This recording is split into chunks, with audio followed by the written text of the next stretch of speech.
السلام علیکم ورحمۃ اللہ وبرکاتہ۔ الحمد للہ رب العالمین والعاقبۃ للمتقین والصلاة والسلام علی سید الانبیاء والمرسلین، اما بعد، اعوذ باللہ من الشیطان الرجیم، ببرکتہ بسم اللہ الرحمن الرحیم، وَلِلَّهِ عَلَى النَّاسِ حِجُّ الْبَيْتِ مَنِ اسْتَطَاعَ إِلَيْهِ سَبِيلًا۔ صدق اللہ العظیم وصدق رسولہ النبی الامین المتین المبین المعین الکریم، ونحن على ذلك لمن الشاہدین والشاکرین والذاکرین، والحمد للہ رب العالمین۔ حضرات محترم، آئیے سب سے پہلے ہم اور آپ مل جل کر سب سے پہلے حضور آقا نامدار مدنی کے تاجدار دور عالم کے مالک مختار حضور احمد مصطفیٰ محمد مصطفیٰ صلی اللہ تعالیٰ علیہ وسلم کی مقدس بارگاہ رسالت میں درود پاک پیش کریں، پڑھنا بآواز بلند، اللہم صلی علی سیدنا مولانا محمد وبارک وسلم، صلی علیہ صلاۃ و سلام علیک یا رسول اللہ صلی اللہ تعالیٰ علیہ وسلم۔ حضرات محترم، خطبہ مسنونہ کے بعد میں نے جس آیہ کریمہ کی تلاوت کرنے کا شرف حاصل کیا ہے، اللہ رب العزت ارشاد فرماتا ہے، وَلِلَّهِ عَلَى النَّاسِ حِجُّ الْبَيْتِ مَنِ اسْتَطَاعَ إِلَيْهِ سَبِيلًا، اور اللہ تبارک و تعالیٰ کے لیے ہر مسلمان پر، ہر لوگوں پر اس کے ذمے بیت اللہ کا حج کرنا ہے، اور یہ ہر اس کے ذمے میں ہے جو بیت اللہ تک پہنچنے کی استطاعت و طاقت رکھتا ہے۔ حضرات محترم، آج ذوالقعدہ کی 15 تاریخ ہے۔ اسی مہینے میں ہمارے وہ قابل قدر اور خوش نصیب حجاج کرام جو حج کے لیے رواں دراں ہوتے ہیں اور حج کے لیے سفر فرماتے ہیں، اسی مناسبت سے میں نے آج حج کی فضیلت پر اپنے بیان کا موضوع رکھا۔ حضرات محترم، حج اسلام کے ارکان الاسلام میں سے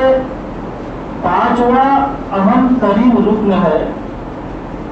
جو زندگی میں ایک بار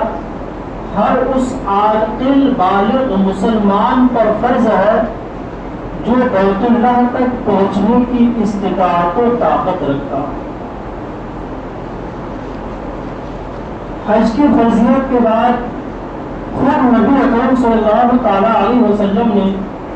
اپنے صحابہ کرام رضوان اللہ علیہم اجمعین کے ایک جمع غفیر کے ساتھ مدینہ طیبہ سے سفر کر کے اس اہم فریضے کو ادا فرمایا۔ اس محترم بشان عبادت کی ادائیگی پر بے شمار اجر و ثواب کا وعدہ کیا گیا، اور اس محترم بشان عبادت کے بغیر کسی عذر کے چھوڑنے پر وعید بھی سنائی گئی ہے۔ قابل قدر اور خوش نصیب وہ سعید روحیں ہیں جنہیں اللہ رب العزت نے اپنے پاک گھر کی زیارت کا شرف بخشا، اور ان حجاج قرآن جن کے گناہوں کو پاک و صاف کرنے کا بہت ہی بہترین موقع میسر آیا۔ حضرات محترم، آئیے میں آپ کے سامنے ایک حدیث پاک رکھوں۔ حضور اکرم صلی اللہ تعالیٰ علیہ وسلم نے ارشاد فرمایا،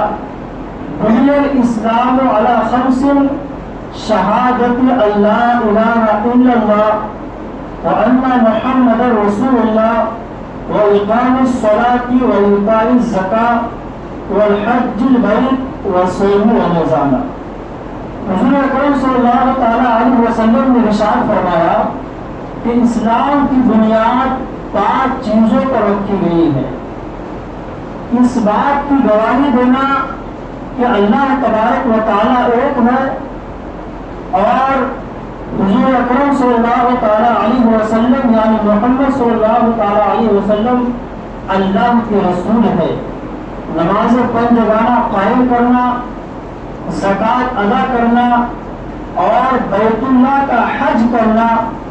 اور ماہ رمضان شریف کے روزے رکھنا۔ حضرات محترم،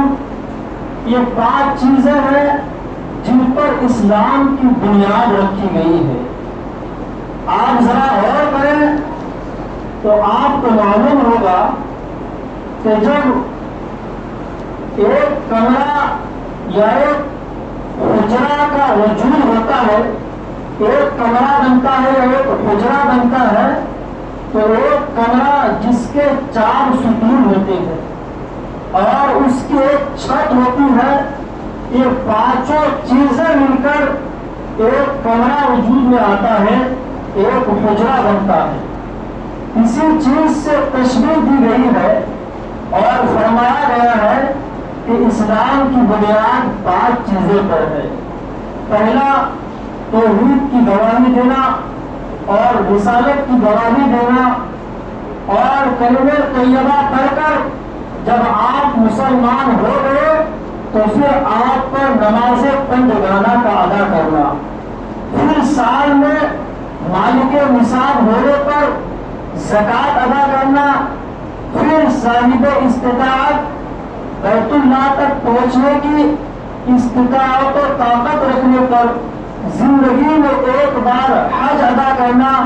اور ماہ رمضان شریف کے روزے رکھنا۔ حضرات محترم، آپ غور کریں کہ نماز یہ صرف جسمانی عبادت ہے، یعنی نماز آپ 100 رکعت پڑھ لیں، 50 رکعت پڑھ لیں، اس میں کوئی ٹیکس نہیں ہے، اس میں کوئی خرچہ نہیں ہے، اس میں آپ کا کوئی روپیہ کوئی مال کا خرچہ نہیں ہے۔ ویسے ہی روزہ دیکھ لیں، روزہ یہ بھی جسمانی عبادت ہے، آپ کتنے بھی روزہ رکھ لیجیے، کسی مال کا خرچہ نہیں، نہ کسی چیز کا ٹیکس بھرنا پڑے گا۔ ویسے ہی آپ زکوٰۃ کو دیکھ لیں، زکوٰۃ یہ آپ کی مالی عبادت ہے، یعنی اپنے مال سے زکوٰۃ ادا کرنا۔ اور حج کو دیکھیں، حج یہ مالی عبادت بھی ہے اور جسمانی عبادت بھی ہے۔ جسمانی عبادت اس اعتبار سے ہے کہ اپنے سے ارکان کو ادا کرنا، حج کے ارکان کو ادا کرنا، اس کے لیے جسم کی ضرورت پڑتی ہے اور مال کی ضرورت اس اعتبار سے پڑتی ہے، حج بیت اللہ تک پہنچنے کے لیے آپ کو روپیہ اور پیسے کی ضرورت ہے۔ اس اعتبار سے حج ایسی عبادت ہے جو جسمانی عبادت بھی ہے اور مالی عبادت بھی ہے۔ ذات محترم، حضرت ابو ہریرہ رضی اللہ تعالی عنہ سے روایت ہے، حضور اکرم صلی اللہ تعالی علیہ وسلم کی بارگاہ میں صحابہ رسول نے عرض کیا، یا رسول اللہ صلی اللہ تعالی علیہ وسلم، کون سا عمل سب سے زیادہ افضل ہے؟ حضور اکرم صلی اللہ تعالی علیہ وسلم نے فرمایا، اللہ اور اس کے رسول پر ایمان لانا۔ پھر عرض کیا گیا، یا رسول اللہ کون سا عمل سب سے زیادہ افضل ہے؟ تو حضور اکرم صلی اللہ تعالی علیہ وسلم نے فرمایا، اللہ کی راہ میں جہاد کرنا۔ پھر عرض کیا گیا، یا رسول اللہ کون سا عمل سب سے زیادہ افضل ہے؟ تو حضور اکرم صلی اللہ تعالی علیہ وسلم نے فرمایا، حج مبرور، یعنی ایسا حج کہ حج کے درمیان کوئی گناہ کے کام انجام نہ دیا ہو، کوئی گناہ کے کام نہ کیا ہو اور حج دکھانے کے لیے نہ ہو۔ بہت سارے ایسے ہوتے ہیں جو دکھانے کے لیے حج کرتے ہیں، جو صرف اس وجہ سے حج کرتے ہیں کہ مجھے حاجی صاحب کہہ کر پکارے، وہ تو ایسے بھی مناظر دیکھے جاتے ہیں جب حج کر کے آتے ہیں، اگر انہیں حاجی نہ کہا جائے تو انہیں تکلیف ہوتی ہے کہ مجھے حاجی کیوں نہیں کہا جا رہا ہے۔ حضرات محترم، جو لوگ ایسا کرتے ہیں تو آپ سمجھ لیجیے گا تو حج تو کیا ہے لیکن دکھانے کے لیے حج کیا ہے۔ تو حضرات محترم، جو لوگ اپنے آپ کو حاجی کہلانے کے لیے حج کرے تو اس کا حج اس کے منہ پر مار دیا جاتا ہے۔ تو حضرات محترم، حج کے اجر و ثواب کے اعتبار سے ایک حج کی الگ ہی شان ہے۔ حج کا ثواب اور حج کے اجر، جتنی عبادات ہیں ان تمام عبادات سے حج کا جو اجر و ثواب ہے یہ الگ ہی شان اور الگ ہی اجر و ثواب ہے۔ آئیے میں آپ کو بتاتا چلوں، حضور نبی اکرم صلی اللہ تعالیٰ علیہ وسلم کی بارگاہ میں دو صحابہ کرام حاضر ہوئے۔ حاضر ہونے کے بعد عرض کیا، یا رسول اللہ صلی اللہ تعالیٰ علیہ وسلم، طبرانی کی روایت ہے وہ دو صحابہ کرام اس وجہ سے حاضر ہوئے تھے کہ حج کے الگ الگ ارکان کے، الگ الگ اعمال کے ثواب پوچھے جائے۔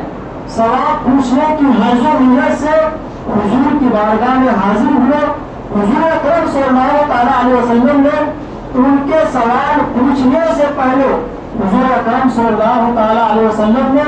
ان کے سوالات کو دوہرا دیے اور حضور صلی اللہ تعالیٰ علیہ وسلم نے تمام ارکان کے الگ الگ اعمال ذکر فرمائے۔ آئیے میں آپ کو بتاتا چلوں، جب حاجی صاحب اپنے گھر سے مسجد حرام کے ارادے سے چلتا ہے تو اس کا ثواب یہ ہے کہ جیسے ہی مسجد حرام کے ارادے سے حاجی صاحب اپنے گھر سے نکلتا ہے تو ہر ایک قدم کے بدلے میں ثواب لکھی جاتی ہے اور ہر ایک قدم کے بدلے میں غلطی کو معاف کی جاتی ہے۔ پھر جب حاجی صاحب بیت المقدس پہنچتے ہیں اور وہاں پہنچنے کے بعد طواف کرنے کے بعد جو 2 رکعت نفل نماز پڑھتے ہیں تو 2 رکعت نفل نماز کا ثواب یہ ہے کہ بنی اسماعیل کے خاندان کے ایک غلام کو آزاد کرنے کے برابر ثواب حاصل ہوتا ہے۔ اس کے بعد پھر جب حجاج کرام میدان عرفات میں جمع ہوتے ہیں اور جمع ہونے کے بعد اپنے گناہوں کی معافی کے لیے وہاں حاضر ہوتے ہیں تو اللہ رب العزت اپنی شان کے مطابق آسمان اول پر نزول اجرا ہوتا ہے اور اپنے فرشتوں کے درمیان ان حجاج کرام پر فخر کرتا ہے اور اللہ رب العزت ارشاد فرماتا ہے جو میدان عرفات میں جمع ہوئے ہیں اگر ان کے گناہ بارش کے قطرے کے برابر ہو، ریت کے ذرات کے برابر ہو اور سمندر کے جھاگ کے برابر ہو تو ان کے تمام گناہوں کی میں معافی کروں گا اور ان کے تمام گناہوں کی مغفرت کروں گا۔ اور ساتھ ہی ساتھ یہ بھی مژدہ ہے، یہ بھی خوشخبری ہے جو حاجی دوسرے کے لیے سفارش کرتے ہیں، یعنی ہمارے لیے جو حاجی وہاں پر جمع ہوتے ہیں اپنے رشتہ دار کے لیے، اپنے خاندان کے لیے گناہوں کی معافی کی سفارش کرتا ہے تو اللہ رب العزت ارشاد فرماتا ہے کہ وہ حاجی جن کے گناہوں کی سفارش کرتا ہے ان کے گناہوں کو بھی میں معاف کروں گا۔ حضرات محترم، اس طریقے سے حج کرنے کا ایک ثواب اور حج کرنے کی فضیلت ہے۔ اس کے بعد ہم جب حاجی صاحب احرام کو کھولتے ہیں، احرام کے بعد جب حلق کیا جاتا ہے تو حلق کا ثواب یہ ہے کہ اس کا حال یہ ہے کہ ہر ایک بار کے بدلے میں نیکیاں لکھی جاتی ہے اور ہر ایک بار کے بدلے میں گناہوں کی مغفرت ہوتی ہے۔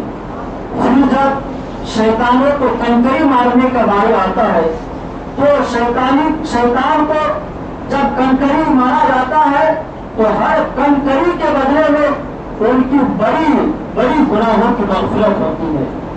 اور جب حاجی زیارت طواف کے بعد حاجی کا یہ حال ہوتا ہے کہ وہ حاجی صاحب گزشتہ تمام گناہوں سے اس طریقے سے پاک و صاف ہو جاتا ہے جیسا کہ ابھی ان کی پیدائش ہوئی ہے، ان کی ابھی ولادت ہوئی ہے، اور فرشتہ ان کے دونوں شانوں کے درمیان کھڑا ہوتا ہے اور کہتا ہے کہ اب آج سے اپنی نئی زندگی کی ابتدا کرو۔ جو گزشتہ زندگی گزارے اس میں جتنے تمہارے گناہ تھے تمام گناہوں کو معاف کر دیا گیا، اب آج سے نئی زندگی کی ابتدا کرو اور اپنی زندگی کو نیکیوں میں گزارو۔ حضرات محترم، اس طریقے سے حج کے الگ الگ اعمال کے الگ الگ ثواب ہیں۔ حضرات محترم، آپ جانتے ہوں گے کہ جو شخص حج کے لیے جاتے ہیں تو وہ اس طریقے سے گناہوں سے پاک ہو جاتا ہے جیسا کہ ان کی ابھی ولادت ہوئی۔ یہ حدیث پاک آپ نے بارہا سنا ہوگا، لیکن اس حدیث پاک سے مراد گناہ کبیرہ نہیں بلکہ گناہ صغیرہ، یعنی جو گناہ صغیرہ ہے ان گناہوں کی معافی ہوتی ہے۔ لیکن اگر حاجی صاحب ایک ایسا حاجی صاحب ہے جو 40 سال تک نماز پڑھے نہیں ہے، جو 50 سال تک نماز پڑھے نہیں، روزہ رکھے نہیں، اور وہ حج کرنے چلے گئے، کیا اس کے ذمے سے جو نماز ہے یہ نماز بھی معاف ہو جاتا ہے؟ نماز کے جو گناہ ہے کیا یہ بھی معاف ہو جاتے ہیں؟ روزے کے جو گناہ ہے کیا یہ بھی معاف ہو جاتے ہیں؟ تو حضور فقیر ملت علامہ مفتی جلال الدین امجدی رحمۃ اللہ تعالی علیہ نے فتویٰ فقیر ملت میں اس مسئلے کا جواب بیان فرمایا ہے کہ وہ حاجی صاحب جو 40 سال تک نماز نہیں پڑھتے ہیں، 40 سال تک روزہ نہیں رکھتے ہیں، پھر وہ حج کے لیے جاتے ہیں، اور حدیث میں یہ بیان کیا گیا ہے کہ حج کرنے کے بعد آدمی اس طریقے سے لوٹتا ہے جیسا کہ اس کی ابھی پیدائش ہوئی، ان کے تمام گناہوں کی معافی ہو جاتی ہے۔ تو حضرت علامہ مفتی جلال الدین امجدی رحمۃ اللہ تعالی علیہ بیان فرماتے ہیں کہ اس حدیث پاک سے جو گناہ مراد ہے وہ گناہ صغیرہ ہے۔ رہی بات وہ جو 40 سال تک نماز نہیں پڑھے،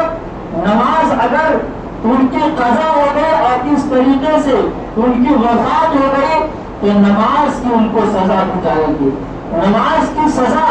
آخرت میں ان کو ملے گی، روزے کی سزا آخرت میں ان کو ملے گی۔ تو اگر وہ حاجی صاحب جن کے ذمے میں نماز قضا ہے تو نماز کا ادا کرنا ضروری ہے۔ ایسا نہیں کہ حدیث پاک آپ نے یہ سنا ہے کہ حج کرنے کے بعد حاجی تمام گناہوں سے معاف ہو جاتا ہے، یہاں تک کہ نماز نہ پڑھا ہو، روزہ نہ رکھا ہو، یہ گناہ معاف ہو جاتی ہے۔ ایسا نہیں، بلکہ اس سے مراد گناہ صغیرہ ہے۔ ان کے ذمے میں جتنی نمازیں ہیں وہ جڑ از جڑ نمازوں کی قضا کریں، اور جتنے روزے ان کے ذمے میں باقی ہیں جڑ از جڑ ان تمام روزے کی قضا کریں تاکہ آخرت کی وبال سے بچ جائے۔ حضرات محترم، اب جو ہے کچھ ہی بہت سارے ایسے حجاج کرام ہیں جو مکہ مکرمہ اور مدینہ المنورہ کے سفر کے لیے روا دوا ہو چکے ہیں، بہت لوگ جا رہے ہیں، اور حج کا مہینہ بھی 15 دنوں کے بعد آنے والا ہے۔ تو حضرات محترم، جو صاحب استطاعت ہو، جن کے پاس اتنا روپیہ مال و دولت ہے کہ اگر وہ حج کے لیے جائیں گے تو ان کے گھر والوں کو، ان کی اولاد کو کسی پریشانی کا سامنا نہ کرنا پڑے تو اس پر حج فرض ہے۔ اگر اتنا مالی استطاعت ہے تو آپ پر حج فرض ہے، اور حج فرض ہونے کے بعد فوراً ادا کرنا ضروری ہے۔ اگر اس میں تاخیر کریں گے تو آپ گنہگار ہوں گے، مردود شہادہ ہوں گے۔ تو حضرات محترم، اگر آپ پر حج فرض ہو چکا ہے تو آپ حج ادا کریں۔ ابھی تو ایک طریقہ کار چل رہا ہے، انسان چاہے کتنے بھی اس کے پاس مال و دولت ہے، وہ حج نہیں بلکہ عمرہ کر رہے ہیں۔ حضرات محترم، عمرہ کرنا یہ ایک نفلی عبادت ہے، عمرہ کوئی فرض نہیں ہے، لیکن حج ادا کرنا یہ آپ پر فرض ہے۔ اگر آپ کے پاس مالی استطاعت ہے، مال و دولت ہے، تو آپ پہلے حج کیجیے۔ حج یہ فرض ہے، اگر اس میں تاخیر کریں گے، اس میں دیر اور لیٹ کریں گے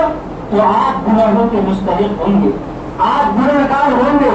آپ فاسق مومن اور مردود الشہادہ کہلائیں گے۔ تو حضرات محترم، جن جن پر حج فرض ہو چکا ہے وہ جہاں تک ہو سکے کوشش کرے کہ جلد از جلد حج ادا کر دے، ورنہ ایسا نہیں، بہت سارے ایسے لوگ ہیں جو بڑھاپے کی عمر کو پہنچتے ہیں تو ان کو حج کرنا یاد آتا ہے کہ اب جو ہے ہمیں حج کرنا چاہیے۔ ایسا نہیں، اگر آپ کے اوپر جوانی میں حج فرض ہو چکا ہے، آپ کے پاس کروڑوں کی دولت یا لاکھوں کی دولت موجود ہے، گویا کہ آپ کے اوپر حج فرض ہے۔ اس زمانے میں اگر دیکھیں تو 5 سے 6 لاکھ تک حج ادا ہو جاتا ہے۔ اگر آپ